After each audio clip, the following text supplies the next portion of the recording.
Quand j'étais petit, je passais beaucoup de temps devant la télévision.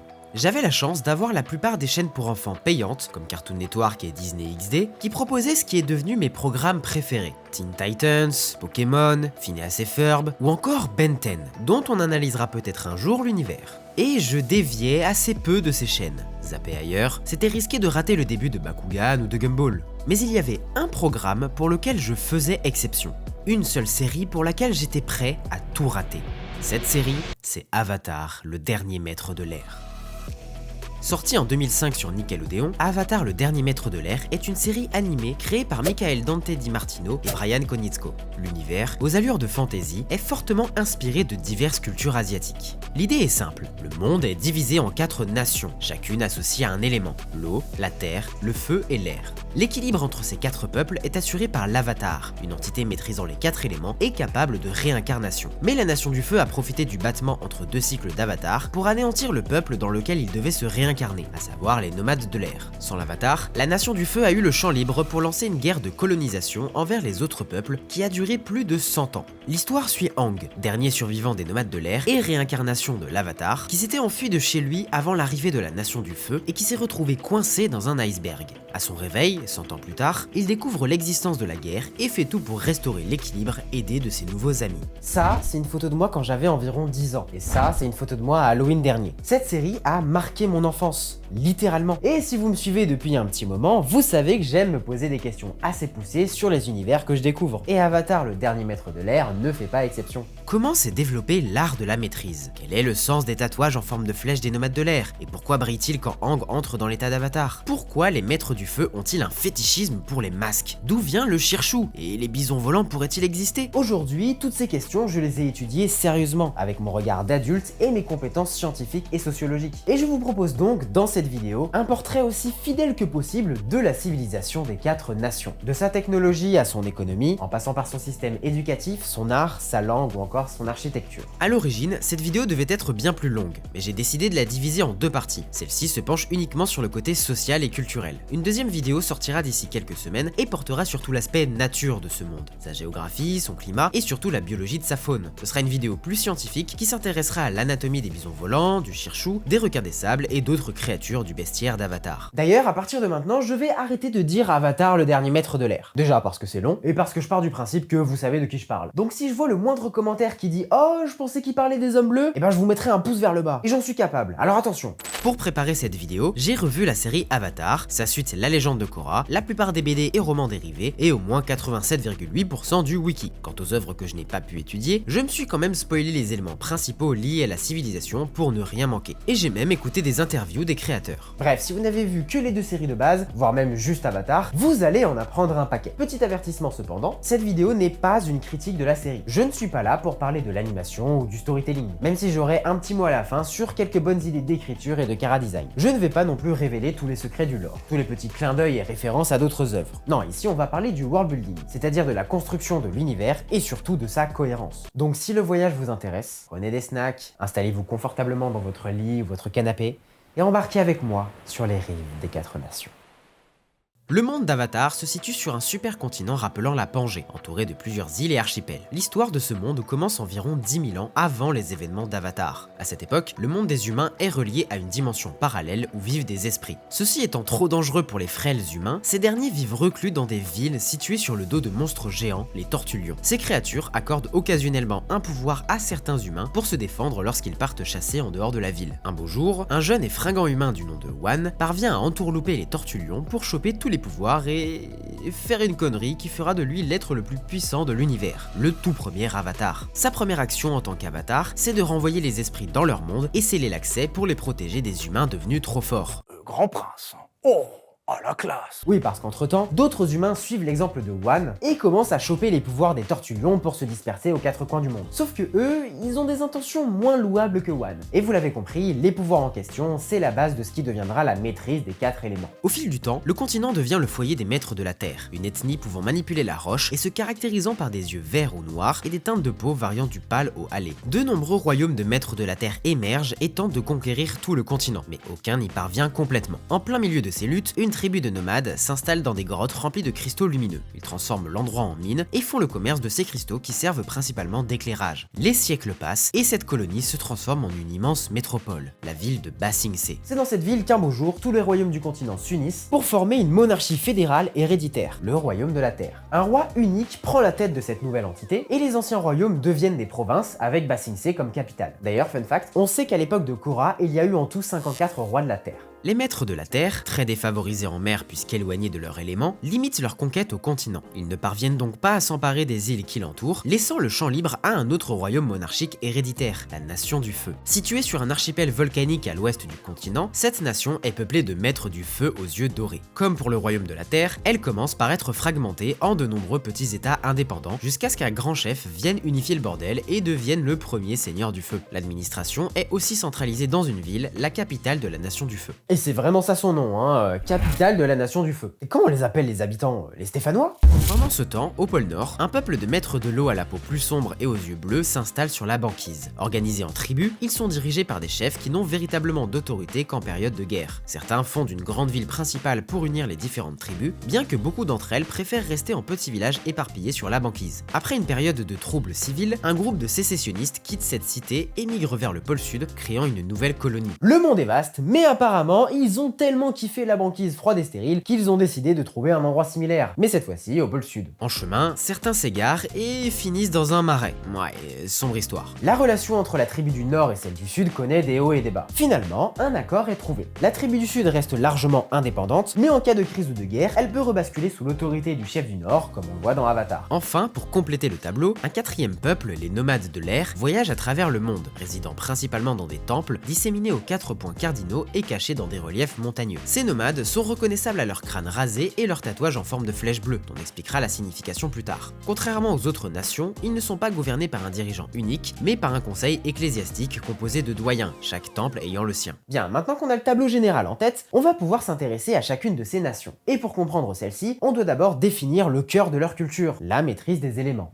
Peu importe la nation, la population est divisée en deux castes majeures, les fils et les maîtres. Alors dans la légende de Korra, le mot fils est remplacé par celui de profane. C'est pas anodin et on en reparlera plus tard. Les fils sont de simples humains, comme les fils de l'air, les fils du feu, etc. Mais les seconds, les maîtres, sont capables de manipuler une énergie appelée chi. Grâce à cette énergie, ils peuvent manipuler les éléments, mais pas tous. Selon la nation dans laquelle ils sont nés, ils vont développer différentes maîtrises. Si tu nais dans une tribu de l'eau, tu développes l'aquamancie, te permettant de manipuler l'eau sous toutes ses formes, que ce soit la glace, la vapeur et même l'eau contenue dans les organismes vivants. Si tu nais dans le royaume de la terre, tu pratiques la géomancie. Au programme, soulever des gros cailloux et manipuler la roche autour de toi. Et avec suffisamment d'entraînement, on peut aussi manipuler le métal et la lave, qui n'est rien d'autre que de la roche à l'état liquide. La pyromancie de la nation du feu permet de produire des flammes, mais aussi, avec une grande pratique, de l'électricité et des explosions. Et enfin, les nomades de l'air qui maîtrisent l'aéromancie, et c'est tout. Je sais pas vous, mais moi j'ai toujours été assez déçu que ce soit la seule nation qui n'ait aucune maîtrise dérivée. Même si c'est vrai que je vois pas trop ce que ça aurait pu être, mais si vous avez des idées, n'hésitez pas à les suggérer en commentaire. Cette magie, les humains ne sont pas les seuls à l'utiliser. On nous dit à plusieurs reprises que certains animaux maîtrisent eux aussi des éléments, comme les dragons pour le feu, l'air pour les bisons volants, ou la terre pour les taupes blaireaux. On ne sait pas s'il existe des animaux capables de manipuler l'eau, mais j'imagine assez bien un poulpe géant capable de contrôler les marées. Décidément, entre Elden Ring et Avatar, l'océan n'est pas ton ami. D'ailleurs, si vous l'avez toujours pas vu, je vous remets juste ici ma dernière vidéo d'analyse sur l'univers d'Elden Ring. Cette magie est aussi influencée par la nature, et notamment par les phénomènes astronomiques. La lune a une grosse influence sur les maîtres de l'eau, et pareil pour le soleil et les maîtres du feu. Ouais, Zuko c'est juste un tournesol qui fait de la photosynthèse. D'ailleurs, on sait qu'il y a plus de maîtres du feu qui naissent en été, donc peut-être qu'il y a aussi plus de maîtres de l'eau qui naissent à la pleine lune. Du côté des maîtres de la terre, ils peuvent également maîtriser des roches extraterrestres comme les météorites. Puisque Korra est l'avatar de la révolution industrielle, imaginez l'avatar suivant, qui est censé être un maître de la terre selon le cycle de l'avatar. On pourrait peut-être le voir participer à une mission spatiale sur la Lune et manipuler des astéroïdes.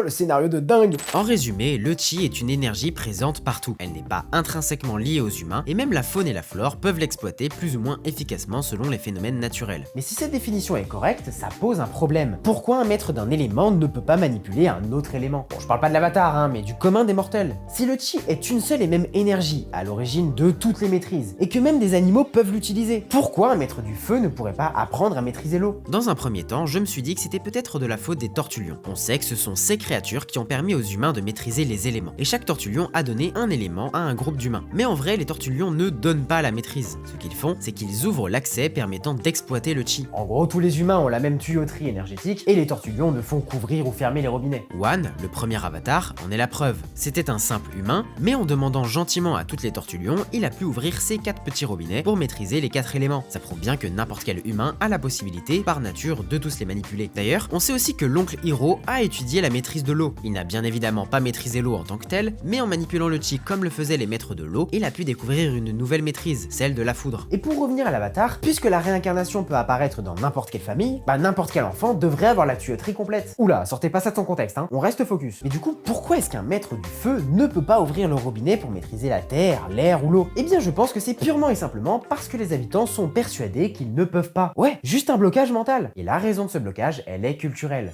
Quand j'ai vu cette série pour la première fois à la télé, j'avais une dizaine d'années, et je me rappelle m'être posé une question. Est-ce que les chorégraphies des maîtres sont une véritable nécessité pour manipuler les éléments, ou est-ce un rituel culturel qui est venu après coup, et qui s'est construit justement sur l'attribut utilisé? Bon, la formulation de la question était beaucoup plus bancale à l'époque, mais vous avez l'idée. Déjà, la maîtrise en elle-même est érigée au rang d'art et même de religion avec des règles et codes assez précis. Chaque style de maîtrise est associé à des mouvements qui sont fortement inspirés de véritables arts martiaux. Les nomades de l'air s'inspirent du Baguazhang, un style chinois centré sur des mouvements circulaires et perpétuels à l'image du vent. Ces mouvements utilisent l'énergie de l'adversaire pour esquiver et dévier les coups, ce qui est en accord avec leur philosophie plutôt pacifiste. Les tribus de l'eau utilisent plutôt le tai chi, un style fluide qui met l'accent sur l'équilibre et la flexibilité. Il reflète également la mentalité de la tribu de l'eau, qui valorise la communauté et la défense plutôt que l'attaque, même si les mouvements peuvent être agressifs. Les bases du Hungar, un art martial connu pour ses positions solides et enracinées, sont utilisées par les maîtres de la terre, tandis que la nation du feu emploie le Shaolin du Nord, rapide, agressif et basé sur la puissance d'attaque. Mais ces arts martiaux sont loin d'être nécessaires à la maîtrise. Lorsque certains personnages sont soumis à des émotions fortes, on les voit manipuler accidentellement leur élément. Ça se voit notamment dans les crises de colère de Aang, de Katara ou de Zuko. Et pourtant, ils n'effectuent aucun mouvement particulier. On voit aussi des maîtres de l'eau parvenir à manipuler cet élément, même si leur style est très différent de celui des pôles. Dans la légende de Korra, on voit des maîtres de l'eau qui ont un style de combat plutôt basé sur la force et la vitesse, trait qu'ils ont emprunté aux maîtres du feu. Idem pour la tribu du marais brumeux, dont le style est plus rigide et droit, avec des mouvements rectilignes en raison de l'eau stagnante du marais.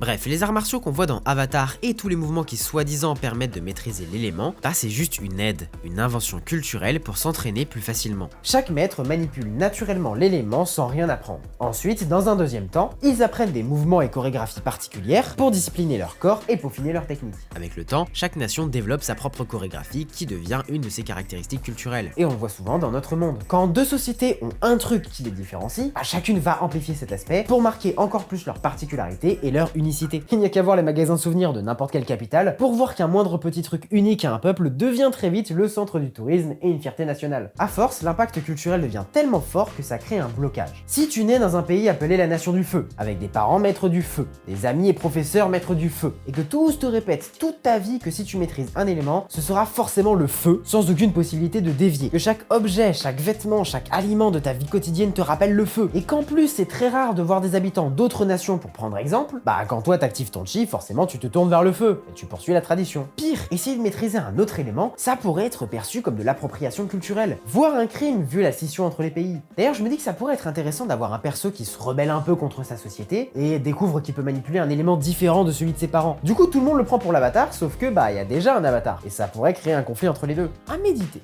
J'ai encore un dernier argument pour prouver que l'impossibilité de maîtriser certains éléments vient d'un blocage culturel. Chez les nomades de l'air, il n'y a aucun profane, pas de simple humain sans pouvoir, du moins avant la guerre. En même temps, vu l'organisation de leur baraque, je vois mal un profane rentrer chez lui à pied. Mais je déconne pas, il est expressément dit dans la série que tous les membres sans exception peuvent maîtriser l'air, et sont abonnés à cette chaîne YouTube comme toutes les personnes de qualité qui aiment construire des univers. Et c'est justifié par le fait que les nomades de l'air ont un très haut niveau de spiritualité. Et la spiritualité, c'est dans la tête, comme les blocages mentaux. Eh oui, big brain. Par leur éducation et leur culture, les nomades de l'air parviennent à dépasser ce blocage et à débloquer la tuyauterie nécessaire à la maîtrise de leur élément. Phénomène qui se reproduit dans la légende de Korra, mais cette fois de manière accidentelle. Là, clairement, ça indique que le problème n'est ni physiologique ni génétique, mais bel et bien mental. Et d'ailleurs, cette théorie permet d'expliquer l'une des grosses incohérences de l'univers d'Avatar. Dans la série originale, on explique que les humains ont appris la maîtrise en imitant des animaux comme les bisons volants ou les dragons. Or, dans Korra, ce pouvoir est donné par les tortues. tortues-lions dont on a déjà parlé. Donc si je résume, dans un premier temps, les tortues-lions débloquent la tuyauterie spirituelle de certains humains pour manipuler un élément. Dans un second temps, ces mêmes humains se sont inspirés de certains animaux pour créer leur chorégraphie martiale et améliorer leur technique. Si vous n'êtes toujours pas convaincu, restez bien jusqu'à la fin, puisque nous allons nous intéresser à tous les autres aspects de la société du monde d'Avatar. Chaque nation possède ses propres traits culturels qui influencent tous les aspects de sa vie. Les hommes de la tribu de l'eau sculptent des pendentifs en ivoire pour demander une femme en mariage. Les maîtres de l'air sont véganes et adoptent un mode de vie nomade et frugal. Le système judiciaire de la nation du feu comprend des duels très violents appelés Agnikai, permettant de régler les conflits entre deux parties. Mais s'il y a bien un élément qui unit toutes les nations, c'est une base religieuse commune qu'on pourrait appeler l'avatarisme. Cette religion place l'avatar au-dessus de tout. C'est le pont entre les pays, mais aussi entre le monde des esprits et celui des humains. Il est le seul capable de maîtriser les 4 éléments, et à chaque mort, il se réincarne dans un nouveau-né d'une autre nation, suivant toujours le même cycle feu, air, eau, terre. Chaque nation possède au moins un temple de l'avatar, un sanctuaire dédié à sa mémoire et servant de lien spirituel avec toutes ses incarnations passées. Lorsque l'incarnation actuelle entre dans l'état d'avatar, certaines statues ou tapisseries de ces temples s'illuminent. Ce sont des lieux saints partagés par toutes les nations, et dans certaines cultures, personne, hormis l'avatar lui-même, n'a même le droit d'y pénétrer. Lorsque l'identité du nouvel avatar est révélée, celui-ci effectue un pèlerinage dans les différentes nations, où il apprend la maîtrise auprès des plus grands maîtres. Ce voyage renforce la connexion spirituelle entre les peuples, une sorte d'Erasmus sacré. Dans ce monde, l'avatar, c'est un peu l'équivalent du pape au Moyen-Âge occidental. C'est à la fois un guide spirituel et une autorité morale. Il doit intervenir dans les affaires humaines pour garantir l'équilibre, préserver la paix et maintenir l'harmonie. C'est une sorte de dirigeant non officiel, dont la puissance est contrebalancée par un enseignement moral visant à éviter tout abus. L'avatar est, en quelque sorte, ce qui se rapproche le plus d'un dieu vivant. Une divinité incarnée qui côtoie les mortels, comme dans Elden Ring ou chez les pharaons égyptiens. Petite parenthèse, mais en ayant ça en tête, je me suis posé une question en regardant la série. Dans la première saison d'Avatar, les héros font halte dans une abbaye. Alors un tel lieu n'a pas forcément besoin d'une connotation religieuse, mais c'est souvent le cas, d'autant plus que ses habitantes ressemblent à des nonnes catholiques. Donc est-ce un temple dédié à l'avatar ou vénèrent-ils d'autres dieux? Oui, parce que parfois on mentionne des dieux. Les maîtres du sable, par exemple, se racontent des légendes à propos de l'origine du rocher Siwang, une gigantesque formation géologique située au centre du désert. Selon eux, ce rocher aurait été lancé du ciel par les dieux pour démontrer leur puissance et punir les habitants qui avaient cessé d'obéir aux prêtres. Mais alors quand on parle de dieux, est-ce qu'on fait référence aux esprits du monde spirituel? Ou bien existe-t-il d'autres cultes indépendants de l'avatarisme? Bref, le culte de l'avatar est tellement omniprésent dans les 4 nations que non seulement c'est le titre de la série et la base du scénario, mais toutes les fêtes, sans exception, sont tournées autour de lui ou du monde des esprits de manière générale. Dans la légende de Korra, on assiste par exemple au festival des esprits du froid des tribus de l'eau, une sorte de grande fête foraine où l'on peut reconnaître Aang, Momo ou Appa sur des peluches ou des cibles de stands de tir. À première vue, c'est juste un petit clin d'œil amusant. Mais Michael Dante Di Martino, l'un des créateurs de la série, a révélé qu'il s'agissait d'un moyen subtil pour montrer que Aang, comme tous les avatars avant lui, avait été intégré à la culture populaire. Et si vous êtes auteur de romans ou maître de jeux de rôle, je vous conseille de garder cette idée en tête. Plutôt que de faire revenir vos anciens personnages sous la forme de vieux mentors ou de taverniers retraités, faites-en des marionnettes de théâtre ou des mascottes de fêtes foraines. Ce sera plus marrant et surtout plus crédible. Bon, même si tout le continent possède un même socle culturel commun, ça ne les empêche pas d'avoir des philosophies divergentes. Et philosophies différentes, ça rime avec éducation différente. Bon, ça rime aussi avec chaussettes différentes, mais c'est un détail. Du côté du royaume de la Terre, on trouve de grandes écoles, voire des universités où les enfants sont amenés pour être éduqués collectivement. Dans la Nation du Feu, c'est sensiblement la même chose, bien qu'un peu plus rigide et formel. Certains établissements sont réservés aux classes sociales les plus aisées, d'autres divisent les hommes et les femmes, et on constate aussi des variations selon les maîtres et les non-maîtres. Les sujets étudiés sont aussi variés que ceux des universités du royaume de la Terre, mais légèrement déformés pour endoctriner les enfants et les pousser à une loyauté excessive envers leur patrie. Chez les tribus de l'eau et nomades de l'air, pas d'école à proprement parler. Au pôle, tout semble appris auprès des parents ou de doyens spécialisés dans certains domaines. Il y a cependant une petite particularité. Une fois parvenu à l'âge de 14 ans, l'enfant doit suivre un rite de passage pour le reconnaître en tant qu'adulte, le baptême de glace qui consiste à guider un bateau au milieu d'icebergs. Mais le système d'éducation le plus en marge des autres reste celui des maîtres de l'air, que l'on peut résumer à « t'as des ailes, saute et vole ». Ah, je déconne pas, c'est littéralement ce qu'a dû faire Aang. En gros, dès qu'ils commencent à maîtriser l'air, les jeunes enfants débutent un pèlerinage entre les différents temples et parcourent le monde pour apprendre directement au contact des populations locales, tout en développant une grande indépendance. C'est ce qu'a fait Aang avant d'être piégé dans l'iceberg. Le gars a seulement 12 ans, pourtant lui et ses camarades ont déjà fait le tour du monde et se sont fait des potes un peu partout. Et après avoir atteint une maîtrise parfaite de leur élément et parcouru les 4 temples de l'air, les jeunes maîtres reçoivent leur fameux tatouage rituel. 5 flèches bleu clair qui imitent les motifs sur la fourrure des bisons volants. Le tracé de ces flèches suit les lignes de flux de chi dans le corps. C'est pour cette raison que ces tatouages brillent en même temps que les yeux lorsque Aang entre dans l'état d'avatar. Les 4 nations se distinguent aussi beaucoup par leur architecture, qui est grandement influencée par la maîtrise aussi bien dans le choix des matériaux que dans la forme des constructions. Les villes des maîtres de l'eau, situées au pôle et entourées d'eau sous ses formes liquides et solides, se sont naturellement développées autour d'architectures en neige et en glace. La capitale du pôle Nord est même traversée de canaux rappelant Venise. Au pôle Sud, en revanche, l'absence de maîtres capables de modeler la glace à l'époque de Katara et Sokka a conduit à des habitations plus rudimentaires. Des structures en bois et en peau animale proches de tentes. Une architecture qui, ironiquement, semble plus nomade que celle des nomades de l'air eux-mêmes. Ces derniers vivent majoritairement dans des temples gigantesques perchés sur des sommets montagneux ou dissimulés sous des falaises, des lieux pratiquement inaccessibles autrement que par les airs. Même les balcons ne possèdent souvent pas d'escalier, obligeant à y accéder par des sauts vertigineux. L'architecture, très ouverte, favorise la circulation du vent jusque dans les chambres les plus profondes. L'harmonie avec la nature est essentielle. Les temples s'intègrent au relief, limitant leur impact sur l'environnement en s'adaptant aux formes de montagnes et en évitant d'écraser la faune locale sous leur présence. Et la végétation y a aussi une grande importance. Autre particularité surprenante, c'est la seule nation dont l'architecture ne reprend pas systématiquement les couleurs emblématiques de son peuple. Les toits, faits de carreaux de céramique peint, varient entre le bleu et le vert. Un contraste frappant avec la Nation du Feu qui rappelle ses couleurs officielles dès qu'elle en a l'occasion. Inspirées des pagodes asiatiques, les structures intègrent des ornements en forme de flammes. L'insularité du pays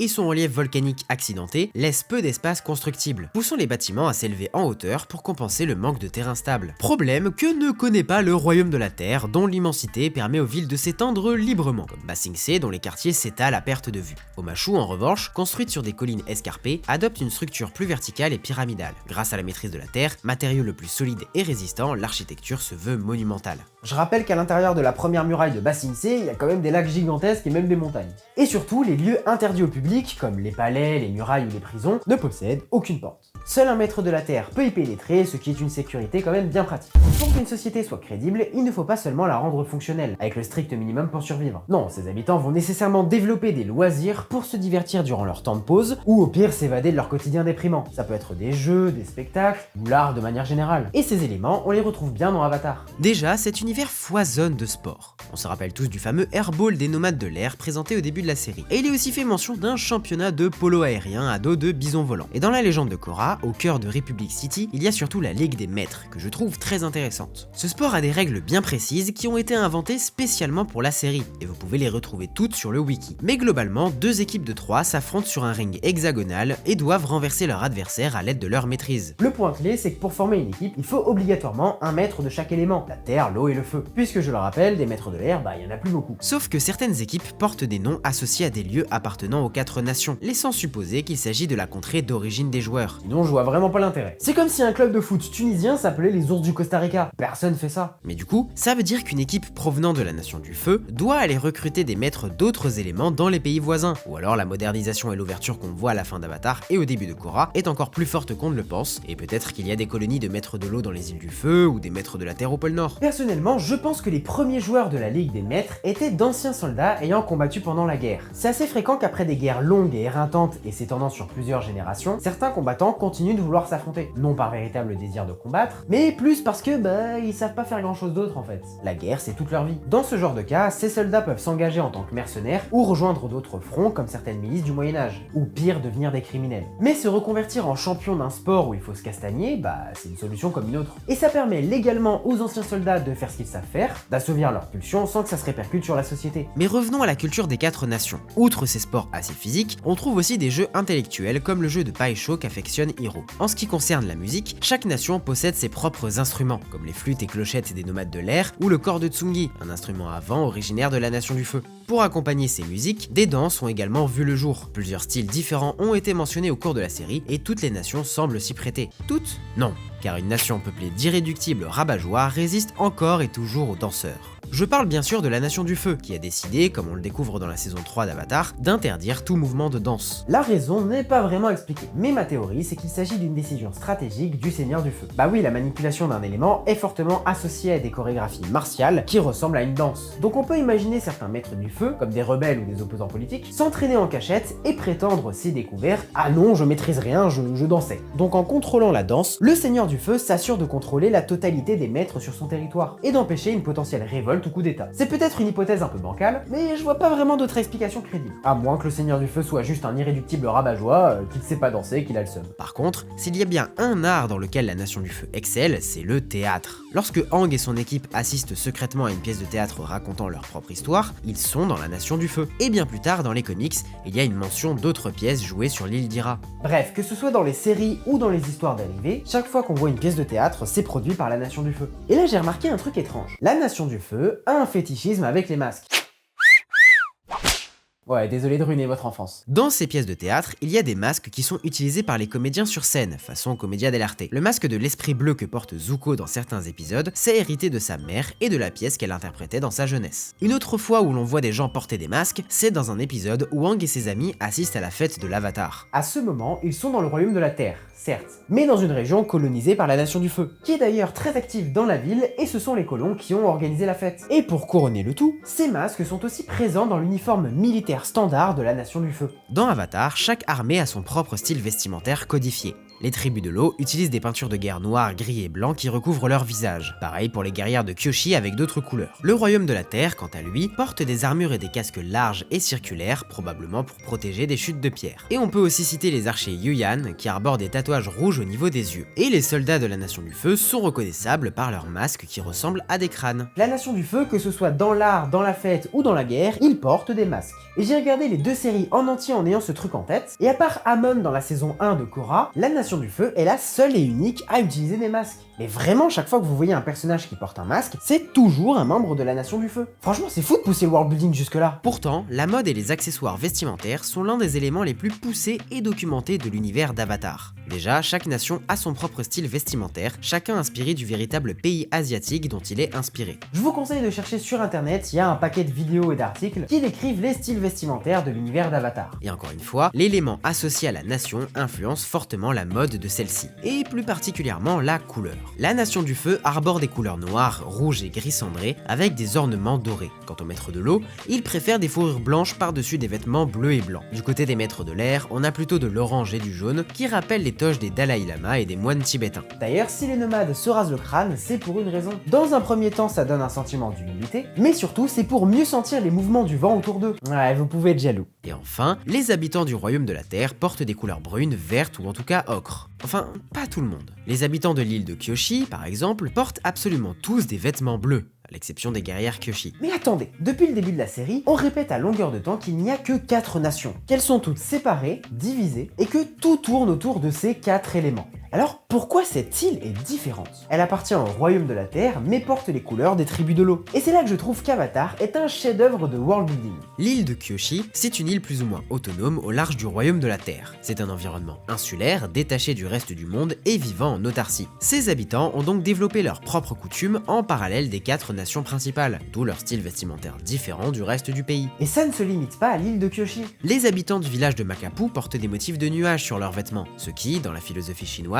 représente la chance, faisant écho à leur foi superstitieuse en la parole d'une diseuse de bonne aventure. À Gaoling, la ville où a grandi Toph, les habitants possèdent des vêtements et coiffures qui rappellent ceux de la dynastie des Tang de la Chine ancienne, très différents de ceux d'Omashu ou de Ba Sing Se. D'ailleurs, dans cette dernière, on constate une plus grosse variation de couleurs que dans le reste du pays. Et de la même manière, les maîtres du sable du désert de Siwong ont leur propre culture. Sans parler de Zaofu, là, c'est clairement une autre dimension. Quand on lance Avatar, la première chose qu'on nous apprend, c'est qu'il y a 4 nations, 4 cultures. La série nous le martèle constamment, et la promesse, c'est donc un univers simple, divisé clairement en 4 entités facilement reconnaissables. Mais quand on regarde en détail ces cultures, on se rend compte que c'est faux. La vérité n'est pas aussi simpliste. Il n'y a pas 4 cultures, mais beaucoup plus. Les tribus de l'eau sont divisées en 2 sous-cultures à chaque pôle, voire 3 si on considère la tribu des marais. Et ces cultures sont très différentes, que ce soit sur les plans économiques, technologiques et même spirituels. Ils ont un socle commun, certes, mais au même titre que la France ou l'Italie ont un socle latin. Et pourtant, on a 2 pays et cultures très différentes. Et cette différence va même, dans la saison 2 de Korra, jusqu'à la guerre civile entre les 2 tribus principales. D'ailleurs, dans cette même saison, le père de Korra nous apprend qu'encore plus au nord, il y a tout un tas de tribus barbares qui ne font pas partie des 4 nations. Donc on a encore un autre peuple à ajouter à la liste. Même les nomades de l'air, qui ont une culture assez homogène en raison de leur échange fréquent, ont techniquement 2 sous-cultures distinctes, puisque la moitié des temples n'est habitée que par des femmes, tandis que l'autre ne contient que des hommes. Cette division a forcément des conséquences dans la manière de vivre au quotidien. En ce qui concerne la Nation du Feu, a priori, elle est très unifiée. Mais quand on s'intéresse un peu à son lore et à son histoire, l'histoire, on apprend que chaque île de l'archipel a ses propres coutumes, et qu'elles avaient l'habitude de se foutre sur la gueule avant que le premier seigneur du feu ne vienne fédérer tout le bazar. Un vestige de ces sous-cultures est d'ailleurs visible chez les guerriers du soleil. Mais le plus évident, ça reste le royaume de la Terre. On parle d'un supracontinent entier. Évidemment que c'est pas partout pareil. On ne va pas revenir sur toutes les différences qu'on a évoquées plus tôt, mais c'est dit dans la série que même s'il y a un roi de la Terre,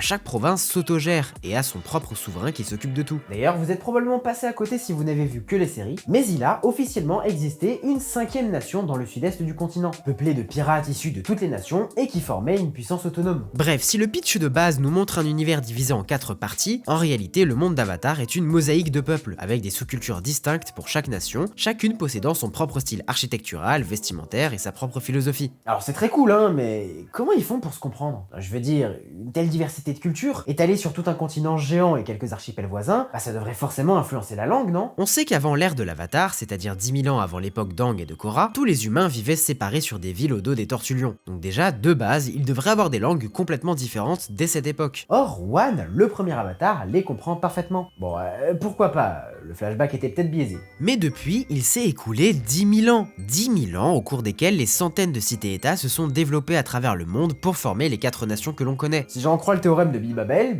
il devrait au minimum avoir 4 langues. Et puis même les nomades de l'air devraient posséder 2 langues rien qu'à eux, une qu'ils utilisent entre eux et au cours de leur méditation et cérémonie, et une autre plus commune pour interagir avec les autres peuples lorsqu'ils voyagent. Mais vraiment ça me rend fou qu'en 10 000 ans d'existence, il n'y ait qu'une seule langue. Et c'est pas juste un problème linguistique, mais l'économie aussi est complètement fifou dingo. D'après ce qu'on sait, chaque nation utilise un système monétaire basé sur des pièces de différents métaux, suivant le schéma classique. Cuivre, argent, or, par ordre croissant de valeur. Pourtant, chaque nation semble avoir quand même ses propres pièces, avec des designs distincts. Celles des tribus de l'eau sont bleues et circulaires, avec un trou au centre comme une bague. Au royaume de la terre, elles sont aussi rondes et trouées, mais celui-ci est carré. Les plus étranges restent celles de la nation du feu. Une pièce de cuivre carrée avec 2 côtés concaves, une pièce d'argent petite et pentagonale, et une pièce d'or longue et rectangulaire avec une fente verticale allant presque jusqu'au sommet. J'ai dû m'aider de la description du wiki pour trouver les mots adéquats, parce que j'avais aucune foutue idée de comment décrire ces formes géométriques. Non mais sérieux, qui est l'abruti qui a pondu cette monnaie, que je le défie dans un Agnikai? On ignore si les nomades de l'air possédaient des pièces et si elles étaient particulières, mais en même temps, une société nomade et autosuffisante qui ne produit rien et n'importe rien ne devrait pas commercer beaucoup. Bref, chaque nation a donc sa propre monnaie.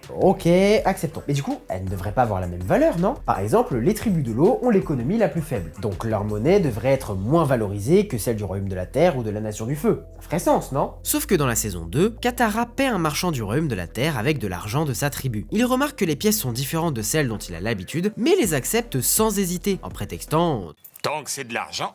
Cette phrase implique que la valeur des pièces est interchangeable. Les pièces des tribus de l'eau ont la même valeur que celles du royaume de la terre. Si ce n'était pas le cas, le marchand aurait recompté tout de suite pour s'assurer que le compte était bon. Par extension, on peut supposer qu'il en va de même pour la nation du feu et les nomades de l'air, si tant est que ces derniers ont une monnaie. Mais alors, quel est l'intérêt d'avoir des monnaies d'apparence distinctes si elles ont exactement la même valeur et sont acceptées partout sans conversion? Et surtout, comment les tribus de l'eau peuvent-elles fabriquer leurs pièces métalliques alors qu'elles ne semblent posséder ni mine ni fonderie? Et pourquoi n'a-t-on jamais vu de maîtres de métal spécialisés dans la manipulation de l'or comme des faussaires au Far West? Bon, ça fait trop de questions dont je n'ai pas les réponses. Et vous commencez à connaître la chanson, si vous avez des idées, les commentaires sont à vous. Mais revenons à la linguistique. Je maintiens que dans Avatar, il ne devrait pas y avoir qu'une seule langue. Alors oui, ok, c'est une série pour enfants. Le scénario doit être facilement compréhensible et c'est plus simple de considérer que tout le monde parle la même langue. Mais quand on voit l'effort derrière toute la conception de l'univers, et même des éléments subtils qu'aucun gamin ne peut percevoir, c'est dommage de s'être arrêté là. Surtout qu'on voit à certains moments des phénomènes linguistiques. Aang précise que les nomades de l'air ont des proverbes, comme l'expression « La vengeance, c'est comme un rat vipère à 2 têtes.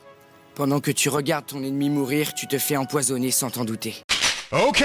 Et surtout, on a l'origine du nom de Mashu, qui vient d'une légende figurant 2 amoureux dont les noms ont fusionné pour donner celui de la ville. La seule véritable évolution linguistique que l'on observe dans la série, c'est l'évolution du terme profane. En gros, dans la série Avatar, on apprend que le mot maître désigne un individu capable de manipuler un élément, tandis que le mot fils désigne un simple humain vivant dans une nation. Distingue ainsi les fils de la Terre et les maîtres de la Terre, ou Earthbender et Earth Nation Citizen en VO. Sauf que dans la légende de Korra, le mot fils disparaît au profit d'un nouveau terme, celui de profane, qui est beaucoup plus péjoratif. Et ce changement linguistique, il est pas anodin, puisqu'il reflète une évolution idéologique. D'après le dictionnaire Larousse, un profane est soit quelqu'un qui est étranger aux choses sacrées, à la religion, ou qui est en dehors de la sphère du sacré, soit quelqu'un qui est ignorant en une science, en un art, qui n'y est pas initié. Si on résume grossièrement, un profane, c'est un ignorant et un étranger. Et c'est exactement comme ça que les non-maîtres sont perçus dans la série. À l'origine, tout habitant, même ceux ne manipulant pas le chi, étaient des enfants de cet élément, des citoyens de cette nation. Mais un siècle plus tard, alors que les nations commencent à se mélanger, les maîtres forment une élite politique et religieuse centrée autour de l'avatarisme. Les non-maîtres, eux, sont délaissés et invisibilisés de la société. Quand on regarde Avatar, tout comme les personnages, on ne s'intéresse qu'à la guerre opposant les éléments. Tout ce qui nous intéresse, c'est de voir des maîtres de l'eau, du feu et de la terre s'affronter. Mais on oublie qu'une partie de la population n'a pas de pouvoir. Imaginez-vous 5 minutes dans un monde pareil. Plein de gens ont des pouvoirs surnaturels. Toute la société et toute votre culture reposent sur ces pouvoirs. Que vous n'avez pas. Tout vous rappelle que vous n'êtes pas spécial. Comment vous vous sentiriez dans une société pareille? Inévitablement, cette distinction engendre une fracture sociale. La colère commence à gronder chez les profanes, et c'est logique qu'une volonté de rébellion se forme peu à peu. Je rappelle qu'au royaume de la Terre, si tu n'es pas un maître, certains lieux te sont interdits car inaccessibles, faute de porte. Moi aussi, je serais colère. Et c'est justement parce que ce sentiment d'oppression grandit que la langue évolue. Mais pendant des siècles, cette rébellion est impossible. Une armée de pecnos portant des haches, des boomerangs ou des arcs, ça ne fait pas le poids face à des types capables de vous cramer la gueule en agitant les mains. Ce qu'il faudrait pour permettre un renversement des classes, ce serait un progrès scientifique et technologique qui permette aux profanes de combattre à égalité contre les maîtres. Et ça tombe super bien.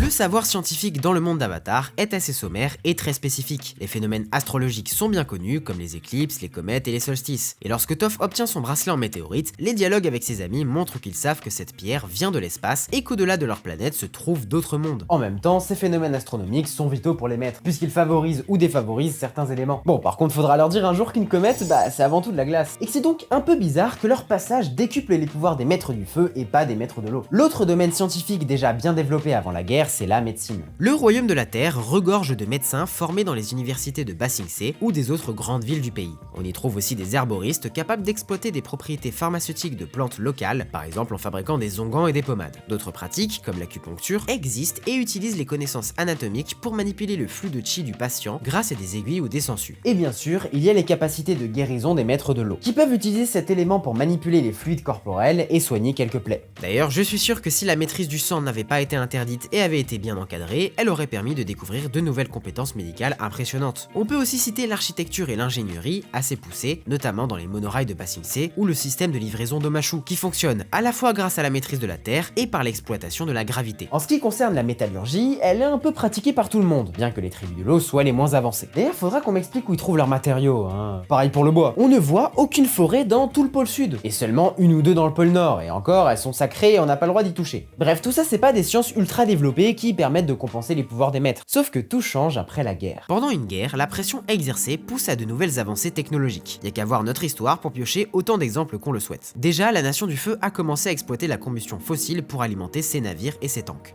Les découvertes de la maîtrise de la foudre et du métal ont permis, après la guerre, de développer des usines alimentées par l'électricité. En découlent de nouvelles inventions, des véhicules comme les sous-marins, dirigeables et voitures, puis dans la communication, avec la radio et la télévision. Et même la médecine a progressé, puisqu'on voit un personnage subir une opération chirurgicale assez complexe pour changer de visage. En gros, si on devait classer Avatar dans un genre littéraire ou cinématographique, ce serait du steampunk. Oui, exactement comme Arcane ou Warhammer. Des technologies poussées qui cohabitent avec de la magie dans une société inspirée des 18e à 20e siècles. D'ailleurs, petit teasing, l'univers de Monster Hunter ressemble aussi beaucoup à du steampunk. Et tous les samedis, en live, j'analyse ce monde avec vous pour préparer de nouvelles vidéos. Donc si vous voulez participer, rejoignez-nous sur Twitch, on fait aussi du Elden Ring et d'autres licences. Bref, depuis la guerre de 100 ans, la technologie s'est tellement améliorée que les différences de capacité entre profanes et maîtres s'est amoindrie, au point d'arriver, dans la saison 1 de Korra, à ce que les profanes n'aient plus besoin des maîtres et puissent enfin rivaliser avec eux. Je sais pas si vous vous rendez compte, mais on commence une série dont le pitch c'est un enfant doit sauver le monde du grand méchant vilain, et on termine par une guerre civile causée par une domination de classe et soutenue par un progrès scientifique apporté par une guerre. Juste... waouh! J'avais 10 ans quand j'ai regardé pour la première fois Avatar puis Korra, peut-être même moins, et même si plusieurs messages et éléments m'échappaient, j'arrivais quand même à tout suivre. Et c'est un reproche que je fais souvent aux films et séries pour enfants d'aujourd'hui, tout est trop simple. Et dès que ça devient un peu complexe, on nous rabâche tout 3 ou 4 fois dans les premières scènes pour être sûr d'avoir toutes les subtilités. Mais Avatar ne tombe pas dans ce piège, et c'est une série qui aborde des sujets extrêmement matures pour des gosses. Ça parle de guerre, mais pas juste sous le prisme de combats épiques. Avatar, ça parle de coups d'état, de changement de régime politique, de révolution, de crimes de guerre, de colonisation, d'état totalitaire, de brutalité policière, d'endoctrinement sectaire. Avatar, c'est le Game of Thrones des enfants. Et cette qualité se retrouve dans la légende de Korra. Beaucoup de gens n'ont pas regardé la suite ou ne l'ont pas appréciée. Et ça peut se comprendre. L'univers change radicalement. On passe d'un monde fantasy, magique et philosophique à des conflits géopolitiques complexes dans un cadre moderne et teinté de steampunk. Et le scénario de Korra comporte pas mal de défauts, notamment des facilités scénaristiques. À la fin de la saison 1, Korra perd sa maîtrise à cause d'Amon. L'idée est prometteuse, un avatar incapable de manipuler les éléments brisant le cycle. C'est brillant. Sauf que littéralement 5 minutes plus tard, elle retrouve ses pouvoirs grâce à un Deus Ex Machina. Dans la saison 2, la guerre civile entre les tribus de l'eau du nord et du sud est pertinente et intéressante, mais Unalaq, l'antagoniste, est ridicule. Ses motivations, il le dit lui-même, veut simplement être maléfique. Et ensemble, nous deviendrons le nouvel avatar. Un avatar maléfique. Ok. Mais la légende de Korra, c'est aussi un super traitement de personnages, notamment ceux de la génération de Aang. Toph, devenu chef de la police de Republic City, dissimule les délits de sa fille pour la protéger et préserver sa propre image. En faisant cela, elle trahit involontairement sa deuxième fille, Lin, qui lui en voudra toute sa vie et lui succède à la tête de la police après la démission de Toph. Honteuse, Toph va s'exiler dans un marais pour méditer sur sa vie et elle vieillira seule. Aang, de son côté, est obsédé par son rôle d'avatar et de dernier survivant des nomades de l'air. Résultat, il néglige ses enfants et reporte toute son attention sur Tenzin, le seul maître de l'air de la famille. Il en fait son héritier spirituel, plaçant sur lui un poids immense. Et ça se ressent chez Tenzin, qui grandit avec une énorme responsabilité sur les épaules. Il cherche à ressembler à son père, à suivre son exemple, mais l'image idéalisée qu'il a ne correspond pas au véritable Aang. Son désir de sagesse et de paix le pousse à réprimer ses émotions, notamment sa colère qu'il peine à gérer. C'est pas forcément le destin qu'on aurait voulu pour eux, mais ça reste une évolution intéressante. Ça renforce l'esprit non manichéen et la notion d'équilibre du bien et du mal qui est centrale dans Avatar. Même si Aang et ses amis représentent le bien, ils ont une part d'ombre et des défauts qui les rendent humains. Et justement, j'ai un dernier petit mot concernant Korra. J'adore Korra. C'est l'un de mes personnages préférés, et je la trouve excellente en tant que successeur de Aang.